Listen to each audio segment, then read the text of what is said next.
Good morning, everyone. Vloggy Poncho here. Today is Thursday, January 17th, and today I've been a vegetarian for 4 months. Woo! It wasn't a goal, though, so I don't get to dance.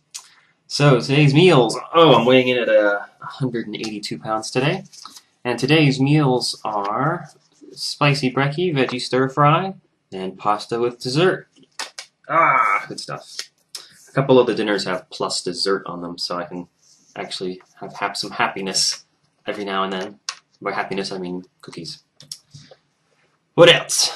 So goal progress. I didn't have a dream last night, and that's not to say that I woke up and couldn't remember it, which is essentially the same thing, I guess. But I was thinking about it within the first 2 minutes of being awake, and could recall nothing.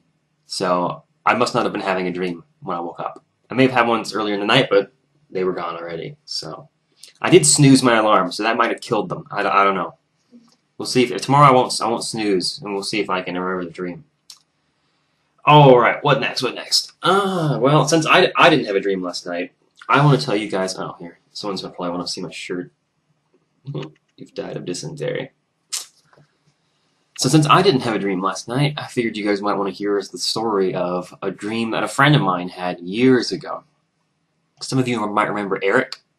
He guest commentated in Star Fox Adventures, Minecraft, Super Smash Brothers, all games that came out way back in the day. Had Erik occasionally guest commentating, and I think he was in one of the Metroid ones too. Anyway, he had a dream years ago that he told me about. And just to give you a little background on this, at the time I was in a class called Discrete Math, spelled like this. And it's basically the study of things that are discrete or finite in mathematics. And it's things like the integers, graphs, what was the other example? And things like statements in logic and anything that's really countable.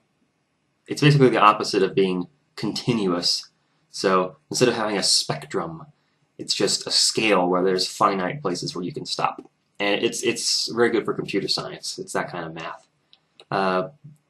But Erik had a dream about my discrete math class, except he had a dream about discrete math spelled like this. And that kind of discrete means essentially unobtrusive or unnoticed. So here's how it went.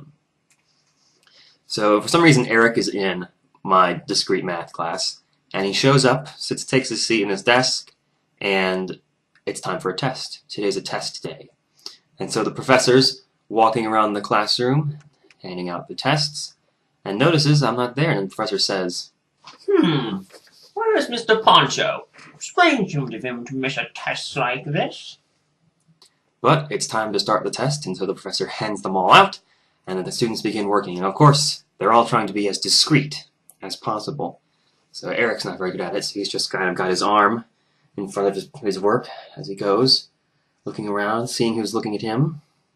And there are other students who are faring better. There's one who decides it's better to be under his desk rather than in it, in order to obscure himself a little more. Someone goes and finds a curtain that's hanging in front of the windows and decides to take his test behind the curtain, like the friggin' Wizard of Oz or something. And everyone in the room is trying to do everything they can. People are putting books up on the edges of their desks so that other students can't see them while they work, trying to be as discreet as possible.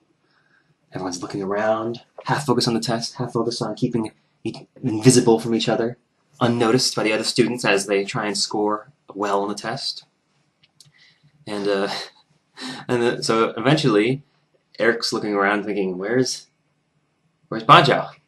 He should be here. I can't believe he's missing the test. It's really weird.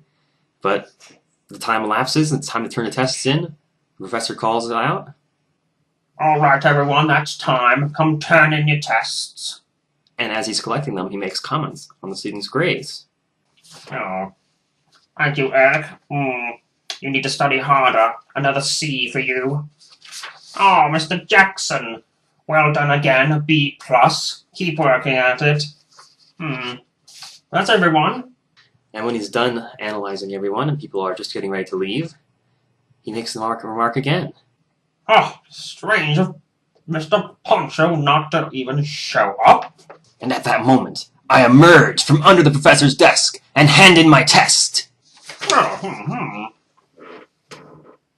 Oh, Mr. Poncho, well done. Top score once again. And as everyone turns to look at me as they leave the room, I'm already gone.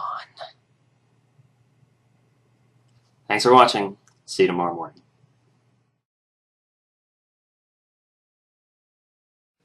This is how professors dress, if you didn't know.